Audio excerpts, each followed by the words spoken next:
watching Businessworld Live. I'm Danny Lovell. It's the start of a new trading day. Let's kick off with our top story.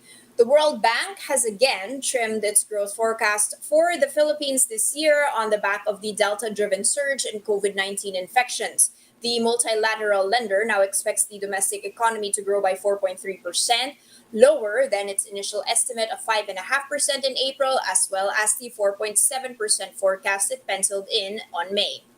This new projection is at the low end of the government's downgraded target of 4 to 5% growth for 2021. The World Bank said the new wave of COVID 19 cases in the country has constrained economic activity and may further delay the Philippine economy's return to pre pandemic output to 2023 or even later. Meanwhile, economists from Moody's Analytics said the country's near term recovery remains questionable due to the slow vaccine rollout and the rise in new cases. Now, the end of the road may be near for the Delta variant surge tearing across the country. That is according to the Octa Research Group. Team member Professor Guido David says new cases could go to 2,000 a day if this current trend continues. With that, Octa says the Delta surge already hit its 2-month peak and is now on the decline. So unless the country gets hit by a new variant of concern, David says we are likely to have more eventful Christmas celebrations with looser restrictions. On top of improving COVID numbers, President Duterte has also approved the vaccination of the general population beginning on October. This means minors between 12 and 17 years old can now register to get their COVID shots. Overall, 44 million COVID shots have been administered in the Philippines. 20.5 million residents are now fully vaccinated.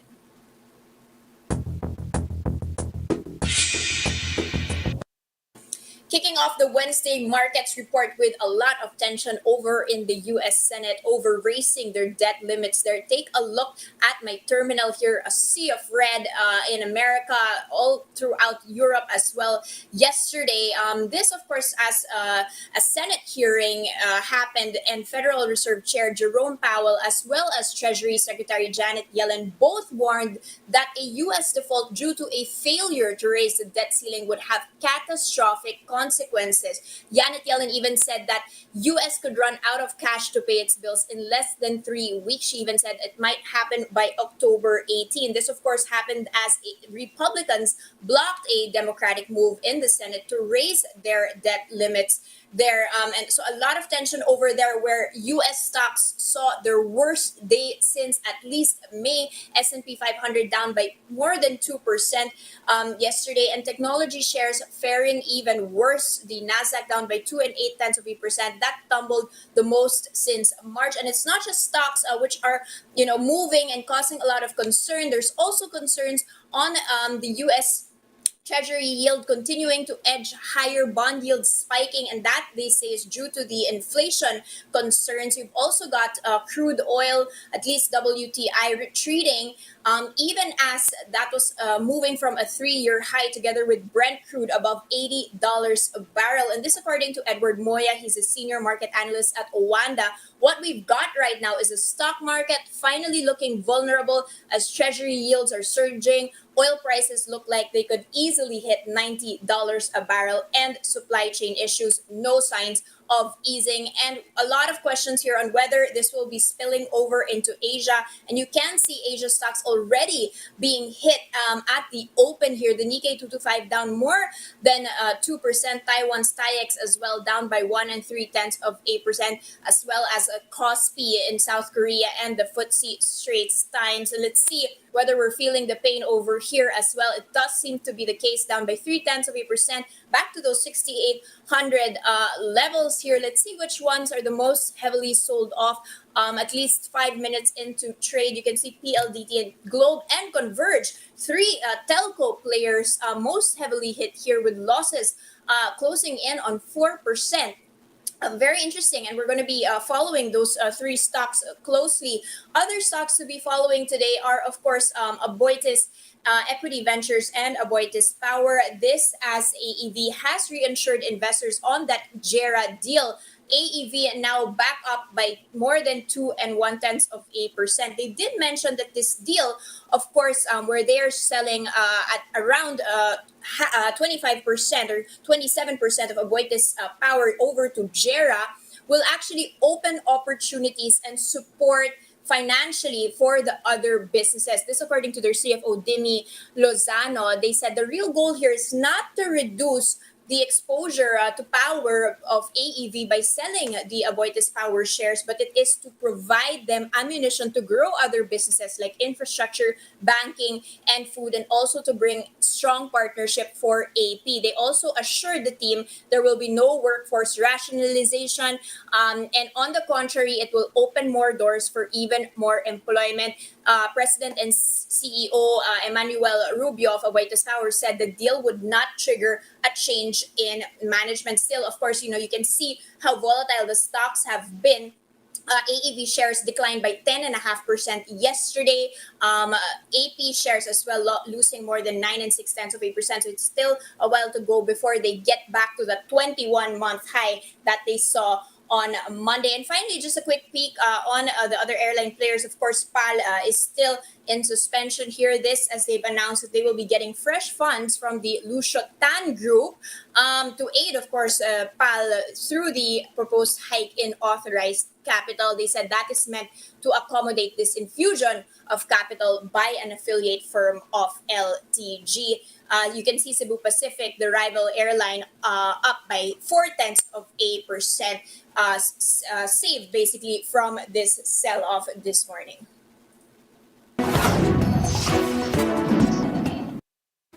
Checking in on the biggest headlines we're watching today, the Philippine contact center industry expects to grow its full-time employee headcount by as much as 9% this year, which is higher than the global average. That is despite continued challenges amid the prolonged pandemic.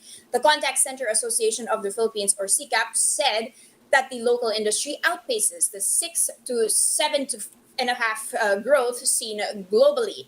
Although it has not yet shared its 2020 base data, CCAP says the market is already rebounding from a tough 2020, but because the Philippines is highly differentiated, the local industry is supposedly enjoying faster growth than the global market.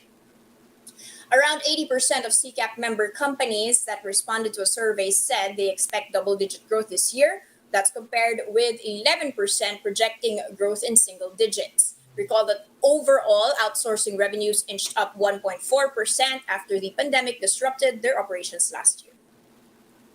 Now, retailers are calling for the immediate approval of a bill that would impose 12% VAT on digital transactions in the country.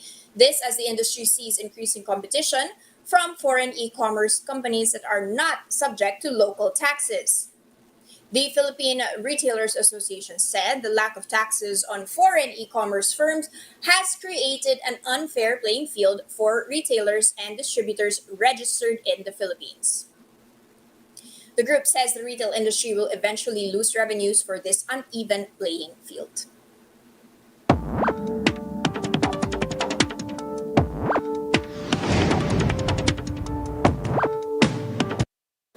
The city of Manila, which showed a lot of promise and projects pre-pandemic, has been one of the hardest hit cities in terms of property price corrections. Here to share with us what he believes the city can offer, we have with us Ivan Mandis, the founder of Old Manila Walks. Good morning, Sir Ivan, and welcome to Business World Live.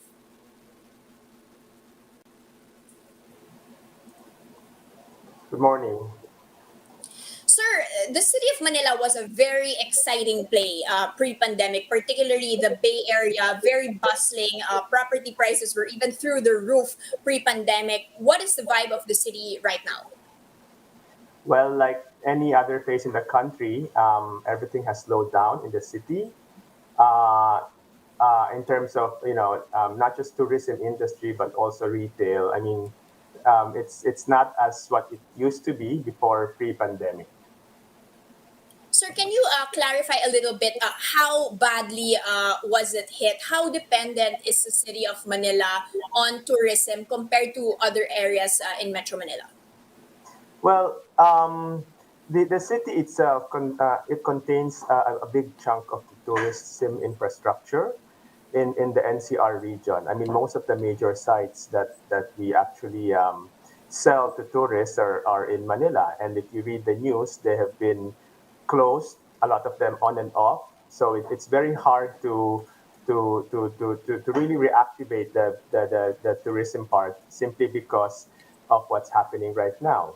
You see it in places like Intramuros, in the Luneta area, and Luneta is supposed to be a public park, and yet it was closed indefinitely because of the pandemic. I mean, that alone should show you what was taken out in the life of the city in this crisis.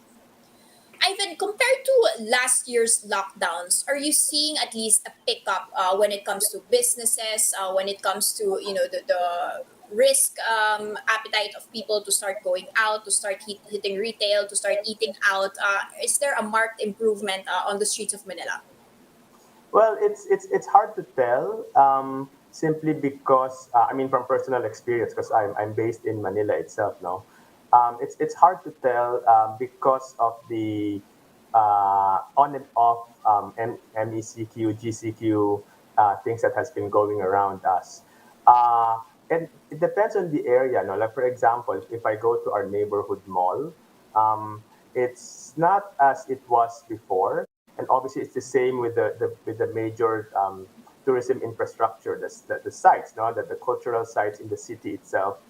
They are definitely not what it was before during the pandemic, because it was before the pandemic. The government actually had very high profile renovations of these sites, and you can really see people lining up just to visit these places. But now, obviously, this is not happening.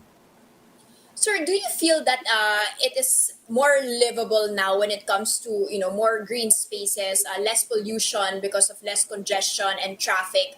In terms of safety in pandemic, are you feeling that these things at least have positively changed?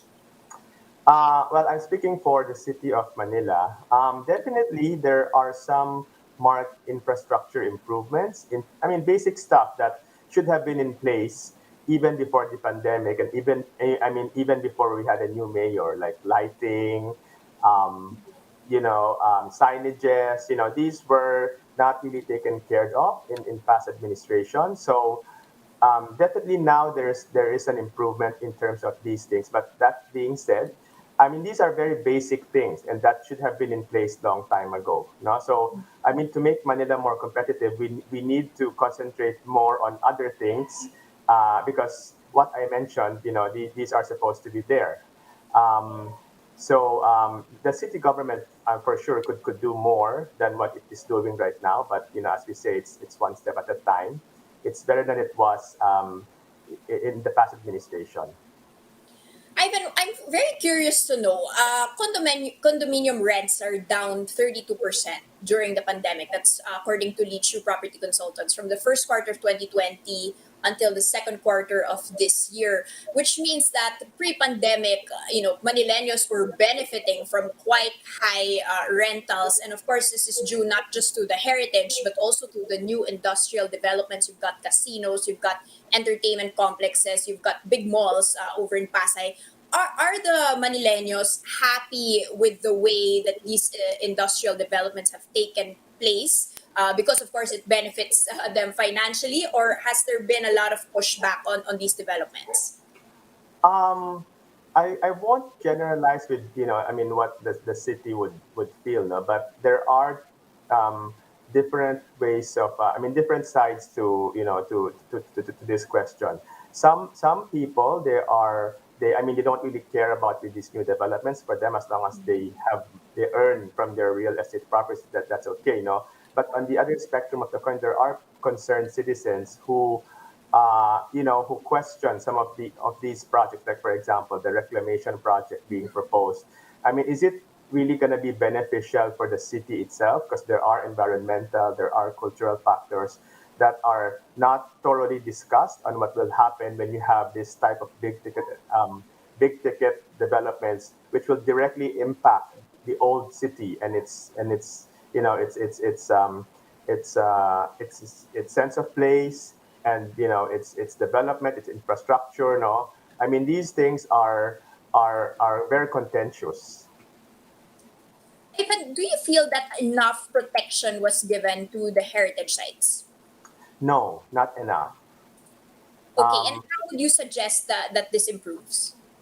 well, because I mean, protection is one thing, restoring a building is one thing, but to make it more viable, we need to also improve on the neighborhoods, no? I mean, where these resources, where these old buildings are, to make them more viable economically in terms of real estate and competition with other cities, no? But this part we haven't really, I mean, the city hasn't really tackled enough yet. So I mean, there's really a lot of things that needs to be done. I mean, it's not as simple as restoring a building. Okay, we need improvements in the policy making. We need improvements down to the barangay level on how to make these areas better and more competitive with the other modern parts of our of NCR. Okay. And finally, sir, before we let you go, can you comment on the construction of the Binondo Intramuros Bridge? Some are saying that this may lead to the delisting of the Baroque churches from the UNESCO World Heritage List. Which side are you on here? Again, that's another very contentious issue because if you've seen the bridge, it's one big hawking presence in the Pasig River. No, yeah, I mean it does affect the listing of the San Agustin Church because it actually is very near the buffer zone that is supposed to be the protection of this World Heritage property. And apart from that, there are issues with the way it was built because it was built over in a canal in Binondo. Personally, I would have done without it and could have done a smaller bridge, perhaps a bridge more fitting for the area, for the scale of Okay. the area, and as well as more for the community. Instead of encouraging cars, why don't we encourage walking? Because these places, Binondo, Intramuros, they were built hundreds of years ago and they were not designed for cars. So putting another bridge for cars, not for people, is something that I would rather not have in our community. Okay, thank you so much for your thoughts and insights. That was, of course, Ivan Mandi, founder of Old Manila Walks.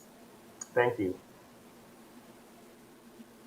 And that's a first look into the business day. Today is Wednesday, September 29, 2021. Catch Business World Live for the market close. It's at 3:15 p.m. today. I'm Danny Laurel. Mask on, wash hands, stay safe, Philippines. We are One News.